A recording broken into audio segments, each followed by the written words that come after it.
ఒక్కసారి కొమ్మూరి గోల్డ్ కి కాల్ చేయండి. తాకట్లో ఉన్న మీ బంగారాన్ని విడిపించి మార్కెట్ ప్రైస్ కి వాళ్ళు కొనుక్కుని మిగతా డబ్బులు మీకు ఇచ్చేస్తారు. శ్రీ వెంకటేశ్వర భక్తి ఛానల్ నూతన చైర్మన్ గా శ్రీధర్ వర్మ నియామకమయ్యారు. టిటిడి మీడియా కోఆర్డినేటర్ గా పనిచేస్తున్న ఆయనకు ప్రభుత్వం కీలక బాధ్యతలు అప్పగించింది. ఈ సందర్భంగా ఆయన టిటిడి చైర్మన్ సహా ఉన్నతాధికారులు, పాలక మండలి సభ్యులను కలిశారు.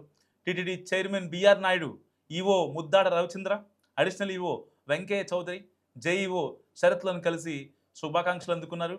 ఎస్వీబీసీ బోర్డు సమావేశంలో తీసుకున్న నిర్ణయం మేరకు శ్రీధర్ వర్మను చైర్మన్గా నియమిస్తూ టీటీడీ ఈవో ముద్దాడ రవిచంద్ర ఉత్తర్వులు జారీ చేశారు. ఈ సందర్భంగా ఈవో క్యాంప్ కార్యాలయంలో శ్రీధర్ వర్మ తన నియామక పత్రాన్ని అధికారికంగా అందుకున్నారు. శ్రీధర్ వర్మ సారథ్యంలో ఎస్వీబీసీ ఛానల్ సరికొత్త కార్యక్రమాలతో ఆధ్యాత్మిక ప్రసార రంగంలో మరిన్ని ఉన్నత శిఖరాలను అధిరోహిస్తుందని ఈవో ఆకాంక్షించారు. అయితే అనంతరం టీటీడీ చైర్మన్ బిఆర్ నాయుడిని శ్రీధర్ వర్మ కలిశారు. ఈ సందర్భంగా ఆయనకు చైర్మన్ ఆశీస్సులు అందించి శుభాకాంక్షలు తెలిపారు. అలాగే TTD additional EO Venkaiah Chowdary, TTD board సభ్యులు శాంతారావులను కూడా శ్రీధర్ వర్మ మర్యాదపూర్వకంగా కలిశారు.